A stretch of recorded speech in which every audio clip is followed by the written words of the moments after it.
Mike, how are we doing on this wonderful, beautiful day? Doing great, Frank. Yeah. It feels good to be back in the studio. How was your weekend? My weekend was really good. Good. Yeah, it was nice. Anything fun and exciting you want to share? Yeah, my wife had me do a lot of work around the house. No, Hey, what is it? Chop the wood, carry the water? Yes, Things chop don't the wood. change. It's Yeah. just how we look at it changes. Yeah, speaking about water, I had to dump my my cold plunge because you got it like you go 3 to 6 months. Yeah. But being her and I only use it, I went about 4 or 5 months, so I dumped it yesterday. So now I got a fresh thing of water in the cold. That's so nice. Yeah. Doesn't yours have a filter anyways?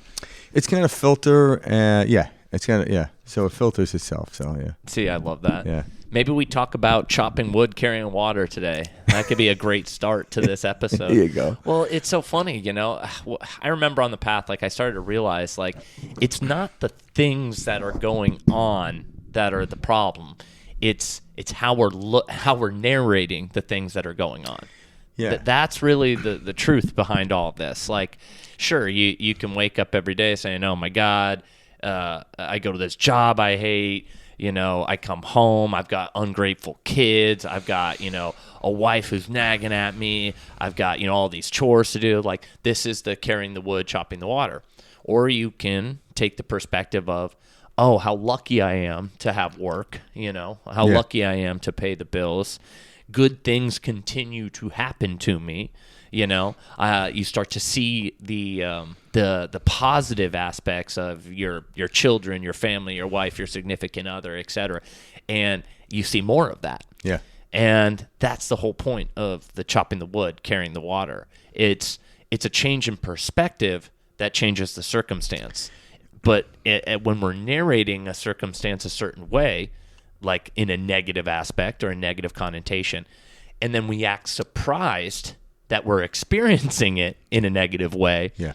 that's shame on you. That's I'm doing this. Yeah. And everybody, majority of people think the world outside of them is happening to them, not for them. And so I that was a big mind-blowing, realization that I personally went through. Yeah, and the thing is too, to understand the physics behind it. If my nervous system, the way I feel, my emotions, whatever you want to call them, are bad, I don't care. In other words, if I have dark colored glasses or shitty lenses on, everything I look at is going to look shitty. Yep. So how do we get to a place where we change the frequency, we change emotions at will, if you want, to where it's easy to pick up the concept that life is working for me or working with me or whatever phrase you want that seems to be positive.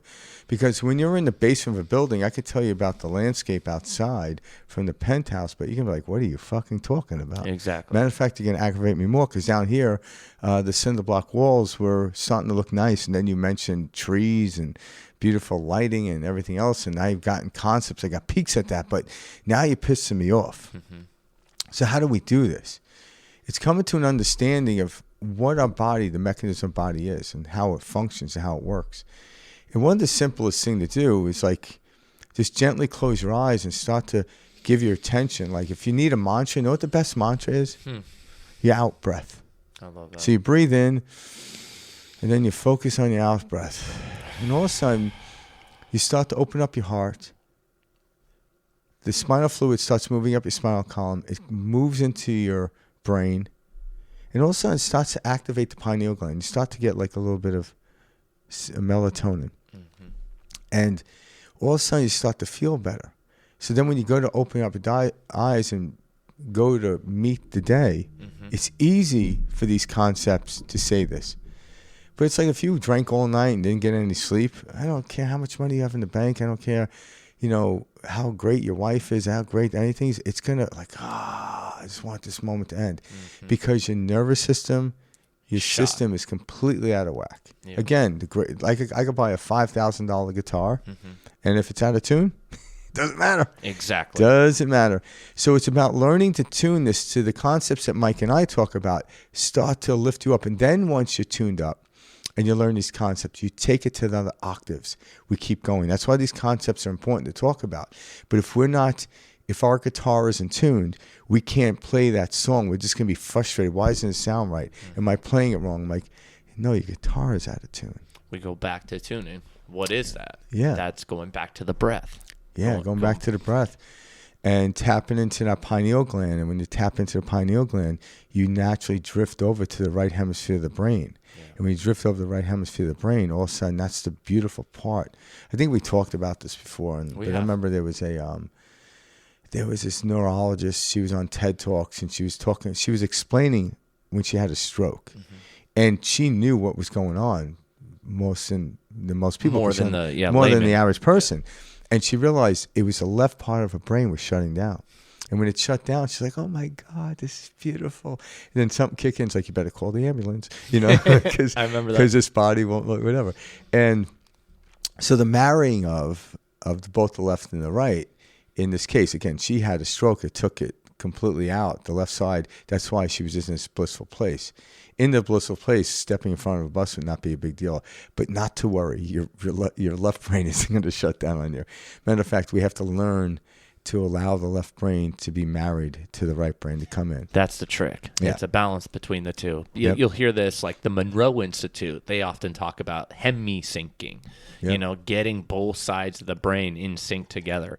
And I personally, this is why I believe so many people are so tired, frustrated, burnt out, all the above, is they are only experiencing life through the left side of the brain. And how much does the left side brain make up for the activity? 10%. So if you're trying to run 10% of the fuel today to get through the day, that's what's going on. Well, we're all like kind of driving around like in like a lower gear, like revving all day. Just, and then you run out of gas. Hopefully you find a hill. Yeah, right. Hopefully you're not at the bottom of the hill. So that you would can roll suck. for a little. Yeah.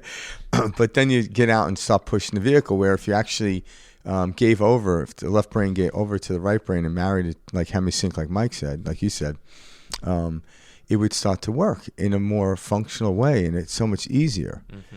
And all of a sudden, it's like, wow, life is so much better. Life is so much greater. And then if you feel like the child that's heading to the playground. See, I love that. And I'm glad you brought up the nervous system, because we need to have like a few episodes on the nervous system. That's one of the most important things. Yeah. With Chris Blackwell. Oh, yeah, exactly, right? We're going to start with the chakras, yeah. Speaking of that, we might as well put a plug here for anybody listening. Every second Wednesday of every month, we're now doing these frequency activations, working on the nervous system, like Frank mentioned. Live, through Zoom. This is something that we're inviting all listeners to, anybody. Christopher Blackwell, frequency, alchemist, total pro, lives in Australia, great gentleman. I'm sure you guys have seen the episodes we've had with him on air on Perspective Shift. But yeah, if you guys are interested in that, second Wednesday every month, send us an email at perspectiveshift2020 Gmail, and just write, hey guys, I want to be included, sign me up for the frequency activation, or hey, throw me on the mailing list. If you reach out, we'll understand what you're talking about. So shoot us a quick email. We've had countless people already reach out saying, hey, sign me up. We know exactly what you're talking about when you email us that. So shoot us an email and say, hey, sign me up, and you guys will get a Zoom link we'll send out a week before and then the day of. That way you guys know to jump in live with us, Christopher Blackwell, and he'll actually be selecting 3 to 4 people to work on each time. So you can bring that to the table, but just simply being on the Zoom call, you're going to see the benefits of these frequency activations. Yeah, and we're going to start with the 7 chakras. Obviously starting with the base root chakra. Yep. And moving all the way up to the crown chakra. And we're going to do that each chakra. We're going to dedicate each chakra to each month. I love that. And the cool thing is, if you don't come into every one, even the pre-recorded one that we're going to put up on our podcast is still activated. Yeah. It doesn't mean like, if you listen to a band play a song in the studio and it's being recorded, it's still the same thing. Absolutely. Yeah, you're going to have the live You're still going to get the activation from revert back to. And even, like Mike said, even if you're not one of the select few, you're still getting the benefits. Because we're working on the activation, and the one for November 12th. We don't know if this video is going to come out before that, but if it does, it'll be on the root chakra. Yeah. And if you hear this afterwards, you can go back and listen to that one. And so the next 7 months, we're going to be dedicated to these chakras. That's perfect. Yeah. That's a great way to kick off 2026, Which right? brings us back to what we were talking about, because nervous system. once we get the chakras, you're looking at them as different strings on the guitar, right? So as we start to get them, and what happens is we tend to have the heart one out, so it shuts down, and then we're activated only in what they call the fight and flight, the first three ones that always in worry. We don't go to the upper chambers. Mm-hmm. So once we open up these things and make them into go open up the heart, and we open up the heart, the energy starts to flow upward, and we go into the upper chambers, and life will simply change dramatically. Now you're in the right side of the brain. And a lot of, like, you hear about, like, Eastern philosophy, this and that. People are like, okay, it's the Middle East or whatever. I'm like, no. When you're facing due north, where the electromagnetic field is, so the only direction we know is north. Mm-hmm. So if you get a compass, it always has north. When you're facing north, where's the right to? It's always, where's the east to? East is always to the right. No matter how you look at it. So we're talking about Eastern philosophy. We're talking about the connection, the integration of more of the right hemisphere of the brain. I love that. All right? So, yeah. So, and even if you start thinking about the pineal gland, close your eyes and put your attention on it, you're knocking on that door. And if you don't get anything miraculous, keep knocking on that door. Just like the annoying salesman, you're gonna open, and something's going to open the door. I'm like, what? And they're like, hey, it's me. And then you'll be invited in. And once you're invited in, I was just talking to you about this, you're then given a key. So now you can have access. You no longer have to knock. And then eventually, you don't need a key because the door will always be open. These are the stages we're talking about. When we get into these stages, you'll never worry about what kind of job, if money's coming, because you can see it cycling. You become the attractor of it. You'll stop asking for things. Because I don't know what to ask for. Like, I always joke about this, but say I was the first human being on the planet. This planet would look a wreck, by the way. But anyway, and God called down and said, my son, Frank, what would you like? I'm like, a Snickers bar. And God would be like, you might want oxygen, some water, I don't know, food. like some food. Clothing, maybe shelter. the sun, I don't know. Let's see. So we don't really know what we want. Based on what we think we want is based off of society telling us this is what we want. We want the beautiful body. We want the big house. We want all that stuff. And I'm not here to deny that stuff, because we get to the upper chambers. That all comes. Your body's healthier. And so if your body's healthier, you're going to look better. When you're upper chambers, you're more attractive to everything, and people want to invest in you. You're going to have more money. But it's not conditioned. I don't meditate to be calm. I meditate for the sake of meditation. The byproduct of it is I'm calm. I don't get to the higher chambers so I can make more money. Those are byproducts. But if I focus, I'm going to do this.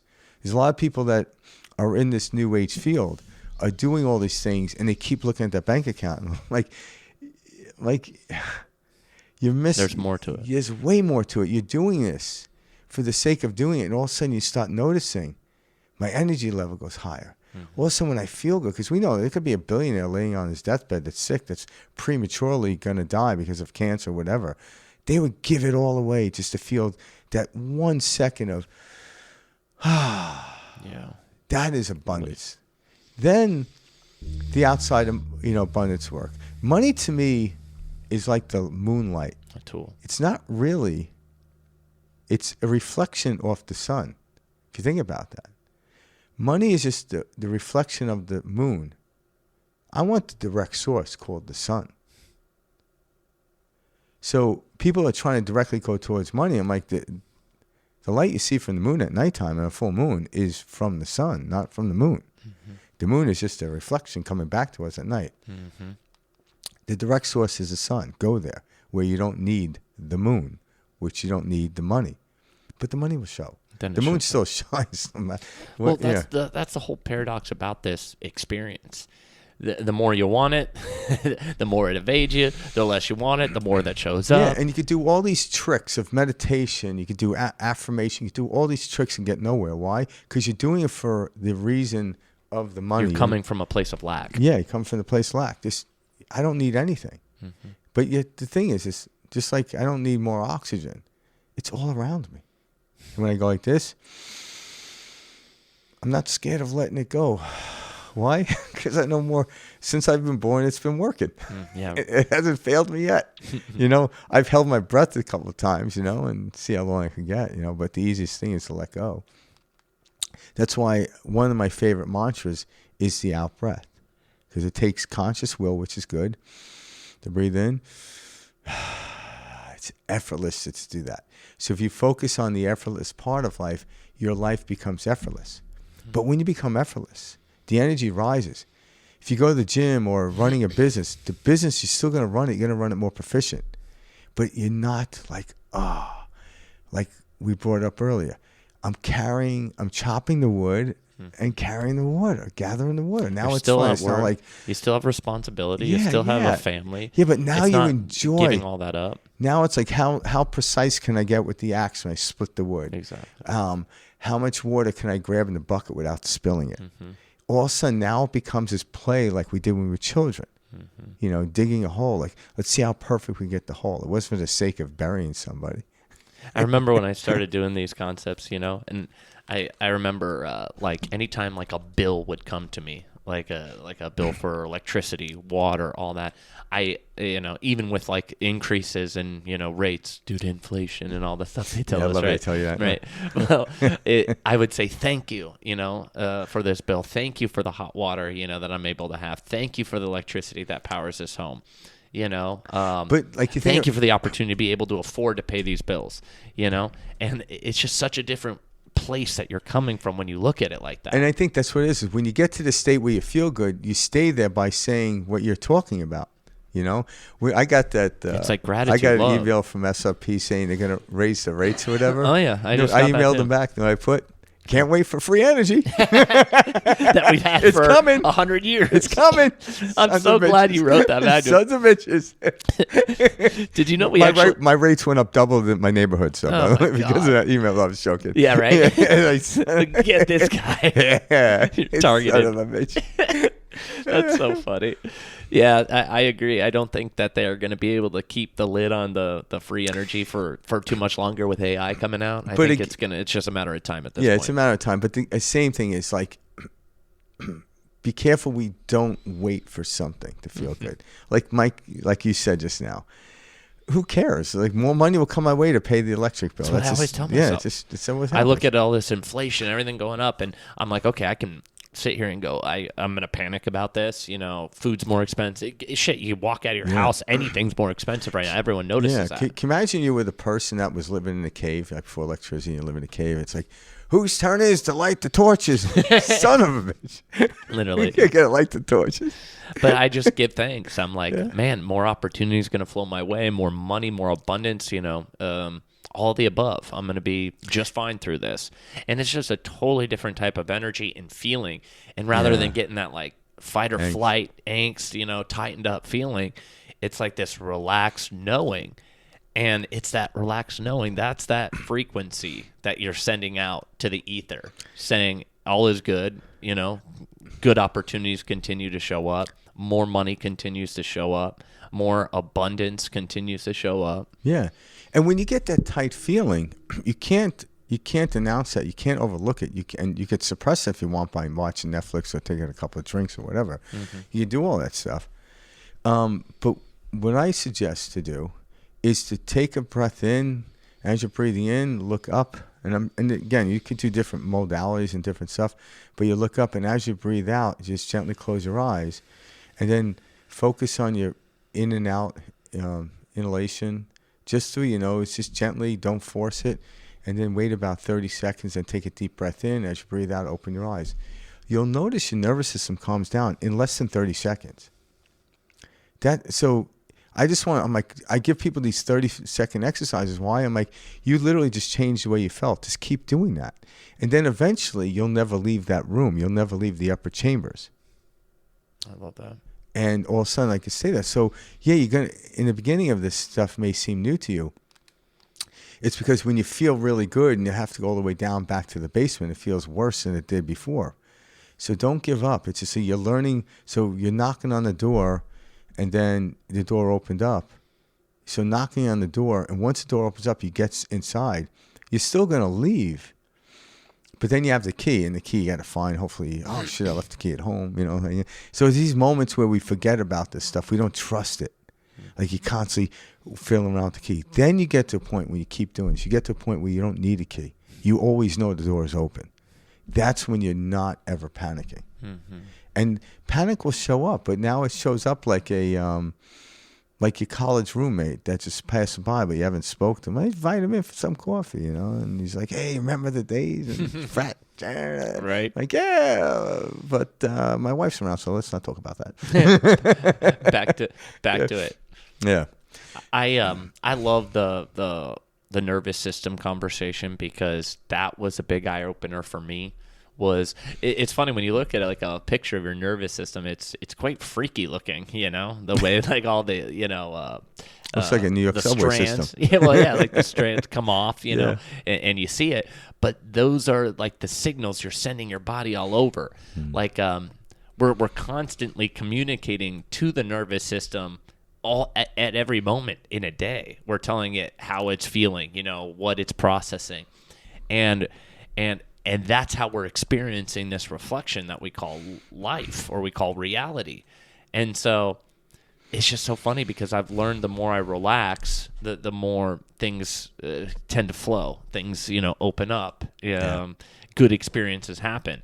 And I can see as I tighten up or, you know, get very anxious or get into that fight or flight, I experience more of that. And so it was mind-blowing to me. Excuse me. It was mind-blowing to me learning that.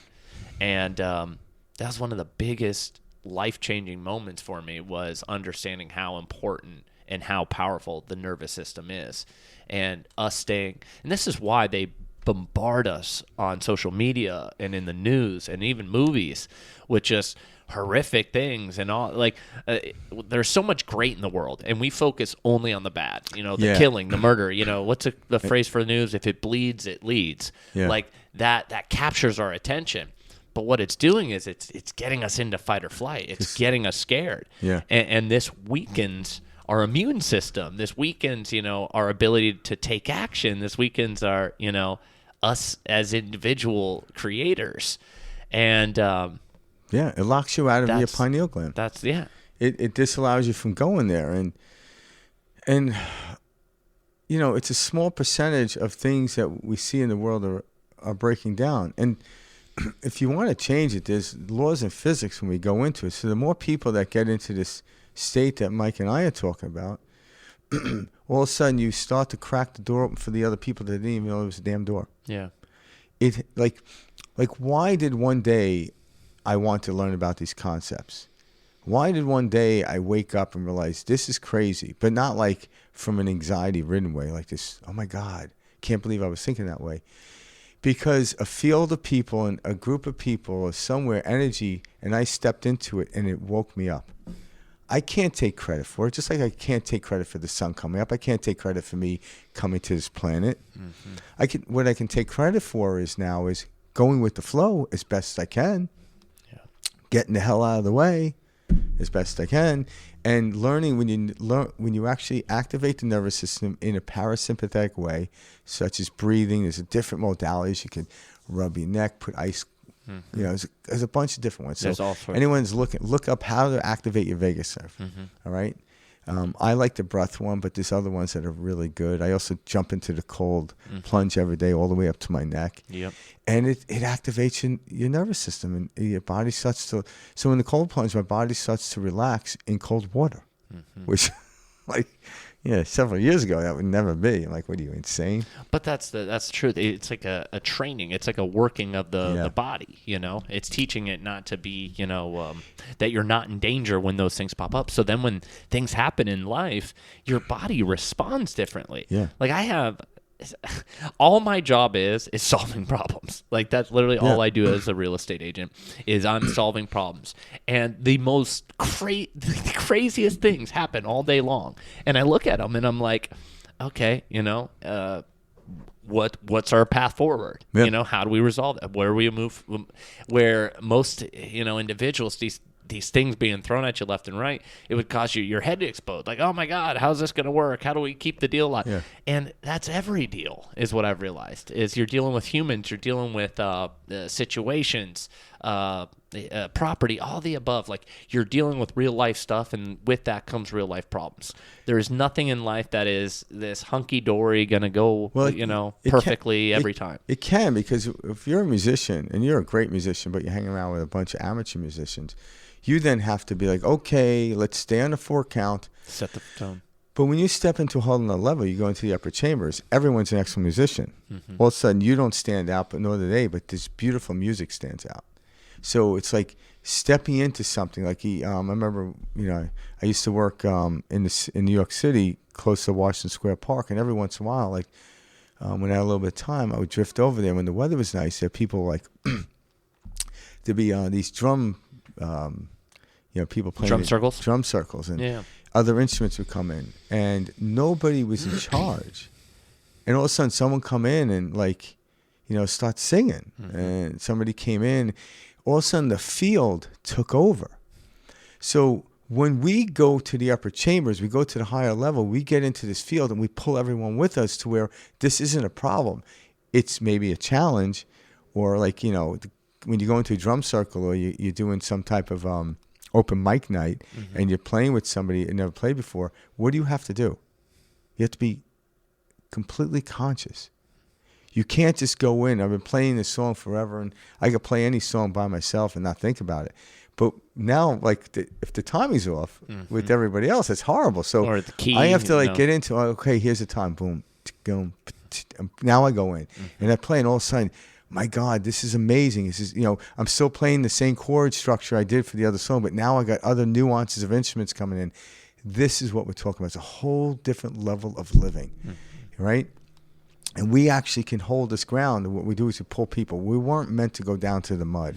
We were meant to pull people up out of the mud, out of the dirt, out of the lower centers, into the higher centers. How? By maintaining and holding the beacon. We are lighthouses, right? Doesn't matter how foggy it is. You can see that damn light. If you're heading towards the light, you're heading towards the shore. My favorite story is still that one sensei I was telling you about. That one lady who was talking about how she went and poured her heart and soul out to this. He was like a master martial artist or monk or something of the nature, and she went to him and she's like, telling all these horrific stories about herself, and he says, okay, are you done? Yeah. And she was like flabbergasted that he was like, could care less about this, but he was holding that state of, hey, do you want to play in the mud? Do you want to get down there? Do you want to feel this pain? Do you want to be chained by these stories? Do you want to be a victim? Or do you want to rise above it? Yeah. Because the only person holding you there is you, not those horrific bad experiences, the people who did it to you, whatever. It's only you keeping that narrative alive. That's it. And that's so powerful. And you could be the person complaining and the master at the same time. Yep. You don't need to find a person outside of you. Because I'll hear a little bit of complaining in my background, and I realize, why is my mind complaining? Or when a thought comes up, I go down. It's because I was at a completely different frequency. My guitar was out of tune. Yeah. So if I'm playing a song I played, but my guitar's out of tune, and I'm like, what's going on? I don't put the guitar. I'm like, I just grab the tuner and tune it. Simply, I just turn the keys on there. And all of a sudden it goes, now play the song. Oh, shit. Great. That's what it was. It wasn't the way I was holding the chords. It was the string was out of tune. Perhaps they're all out of tune. It doesn't matter. And you got to look at your life as the strings, guys. Like, if we're eating shitty food, we're staying up late at night, we're drinking, we're doing drugs, we're doing all of these things that impact, how we think and feel. It's kind of like how Pete Townsend played the guitar when he would smash it at the end. It's like we're like so surprised that our guitar is not in tune and the song won't play, when every facet of our lives, is out of tune. Yep. So where do we begin? We go within, We got to bring it back home. It's doing the right thing. So where's that start? That starts with, taking care of the body, water, food, sleep. Yeah. You can't run on empty and expect yourself to be, performing at this optimum. level. Yeah, it's true. Because when I work with people with this stuff, I start at the very basics, right? Maslow's. Depending where they're at. I do simple things. I take them I tell them for 2 minutes a day, 2 minutes in the morning, 2 minutes at night. They do a certain type of breath work, close their eyes, and just watch the thoughts. Mm-hmm. Do it again at night. And that's the first week. And have them drink a certain amount of water, because water actually is a nice conductor of electricity in the body. So if you want to amplify your spirit, which is electricity, you need more water. Most people don't realize how dehydrated you are. Mike's drinking now. Literally, I was like, all right, I need some water after I'm hearing water. Yeah. And the other thing, and I practice all these things myself, because I don't want to, and the reason I practice them is because I don't want to just read about it and know if it works. I know it works. Mm-hmm. The other thing is, why we're not sleeping well at night is we're not producing enough melatonin. And that's there's a direct link to that with blue light. Mm-hmm. Computer, cell phone, TV. Even the new LED lighting we're using in homes. Yeah. So, again, it's not like get rid of TV, computer, or cell phone. It's just that at nighttime, cut it out. I cut TV out for a period of time. It's not that I'm ever going to watch TV again. It's not that. But I want to step away from it, and automatically the first night, boom, fell asleep soundly. Better sleep. Yeah. Every night after that, the same thing. Mm-hmm. And all of a sudden, you don't even miss it. If at nighttime I'll listen to stuff on my phone once in a while, or I'll read. But if I'm listening to something, I don't really watch it, but I turn my cell phone to red light because it's not activating. So in my house at nighttime, we either have a candle lit or some really warm colored light like a lamp, and I'm reading it. All the bright stuff is gone. It activates your it stops the serotonin to convert into melatonin. These are basic things you can do to help yourself. Just do it a little at a time. So if you're watching TV, I'm not saying stop watching TV, but turn the TV off a little earlier. Light a candle, sit there with your eyes is closed, not completely shut, but shut down. Read a book, because when you're reading a book, your eyes are moving right to left. Right to left. Mm-hmm. And how does an old hypnotist? Yep. So when you move your eyes in that horizontal way, moving back and forth, it starts to calm down the system. Mm-hmm. So that helps. Doesn't matter if you understand what you're reading.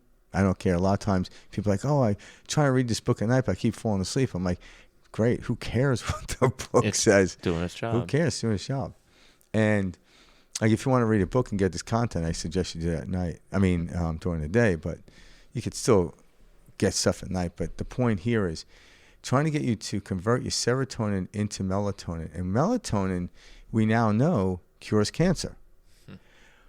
But they also do studies where you take it from a pill form. It doesn't have the effect if you actually took your serotonin and converted it into melatonin. Interesting. Yeah. So when we get into these principles of doing stuff like that, they realize, wow, we don't even know the full extent of this yet. They're still studying the pineal gland, right? But if you go back to ancient texts such as the Bhagavad Gita, the Bible, even the Quran, in certain passages you look at it, they're actually talking about the pineal gland. See, that's you're talking about all these things. I'm starting to look at it. I'm like, wow, I've never looked at it from this vantage point. The upper chambers, seat yourself at the right hand of the Father. All these sayings that I've heard throughout the year when I went to church, they have a different understanding to me now. The Father would be the pineal gland. The seat yourself at the right hand would be the right hemisphere of the brain.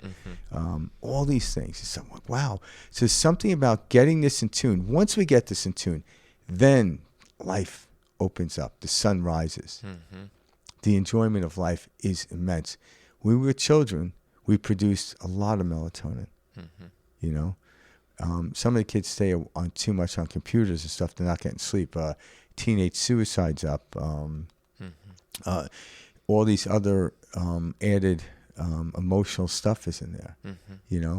And we're throwing medication. I didn't have that when I was a kid. Our TV had tubes in it when the light was a natural light. Mm-hmm. So, after watching a half-hour program, I'd rather go, play out in the street. I'm like, so this blue light is very addictive, and it's preventing us from, getting into that melatonin state. Yeah, our body properly convert the serotonin into melatonin. And a lot of people don't know. So just disrupts our sleep. And do things in a simple way. So don't turn the TV off, and then sit in a dimly lit room for a while. Then make your way to bed. See what happens. Then over time, maybe cut back a little bit. Because we don't know what it's doing to the chemistry in our brain to the extent. But I know when I took it out, I never feel guilty in the morning for not watching TV. Yeah, right. Ever. But there were times I'm like, I should have turned it off after the third program or the third episode. It's funny you say that. That's how I look at like doing the right thing. I always tell people you'll never be bummed out by doing the right thing, you know, versus letting your ego get a hold of you in an argument, chewing out your friend, doing all this, crap. You leave that feeling icky. You're like, oh my God, I shouldn't have said that. Like when you do the right thing, you will never leave the conversation going, oh, I wish I didn't do the right thing. Yeah. Never. No. That's never once happened to me. And when your energy is up, you're always doing the right thing, because you would never do something that's known in humanity and in society as awful when you're at these stages. Never. Yeah. That's what the whole phrase. That's why the phrase "forgive them, for they do not know," came into play. And blind leading the blind. Yeah, you would never do that. Yeah. At these levels, you understand, like, hey, this is a reflection of my experience. I would never treat another individual that way or do something like that. Yeah, and like blind leading the blind, it's the deactivation of the pineal gland. Mm-hmm. We're not talking about the two eyeballs that are extended out from our brain. We're talking about when the pineal gland isn't activated, you're getting information from someone that way, you're being led by the blind. It's why it never works. We know it never works. Mm-hmm. We know it doesn't work. When we step into this different place and start to tune our instrument, realize the greatest technology on this planet is our nervous system, along with our pineal gland that activates it. Mm-hmm. And then all these other parts of the brain and, that working. Like, I'm not a neurologist by any means. Like, I can pull up phrases, but I don't know the depth and extent of it. Mm-hmm. But I do know what it feels like. Because I activate it. Just like I know what it feels like to lift weights. I don't care if you're a bodybuilder or not.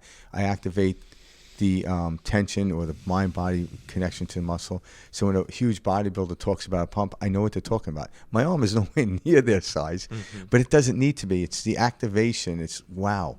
So as you start to marry or understand the workings in the intellectual part, and you marry it with the experience, all of a sudden you're going to go to higher levels and higher levels. Now you know. Like when we were children, we instinctively knew this. As adults, we started intellectually knowing it, but we didn't marry it with our nervous system. Mm-hmm. We talk about with jobs, bills, become childlike and do what you love, and meanwhile, like the person telling you that's like fucking hates their job. I'm like, how do you fucking know? Exactly. Because at some deep level they know, but they haven't felt it. We all know it. Yeah. See, I love that. I would encourage anybody listening right now, do your research. Jump in, learn more about the nervous system, learn more about the pineal gland. Like, dive into these. There's so much great stuff out there. Like, I love watching different YouTube videos on this stuff. I love learning about it. And it's going to make you more well-rounded, have a better understanding of the impact that, daily little decisions make. And ultimately, it's going to make you feel more whole. And know this, the people that came up with the intellectual understanding of it, what we call the science behind it, they had to tap into that in order to come out and explain it.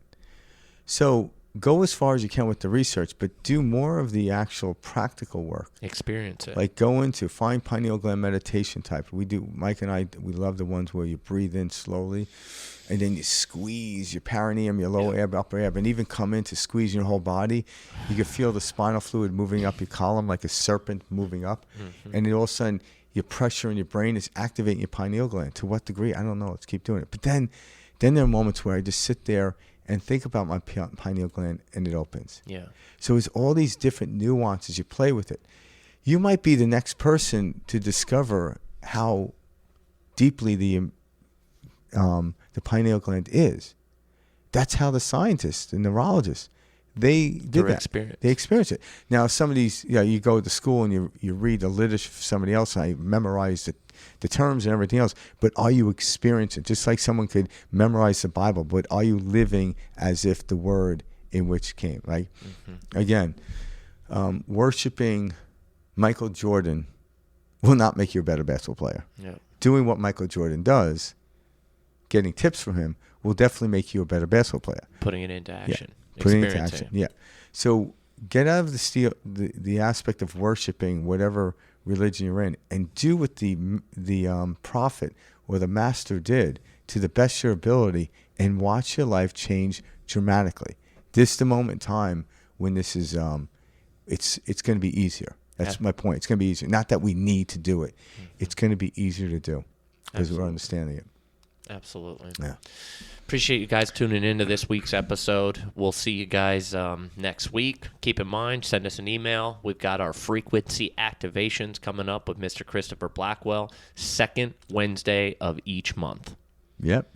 And, keep breathing. Keep breathing. And laugh a lot. Do a lot of laughing. That's what I do. That's the best. That's the best. Yeah, even if it's silly, just laugh. All right. Much love. See you guys next week. All right. Bye.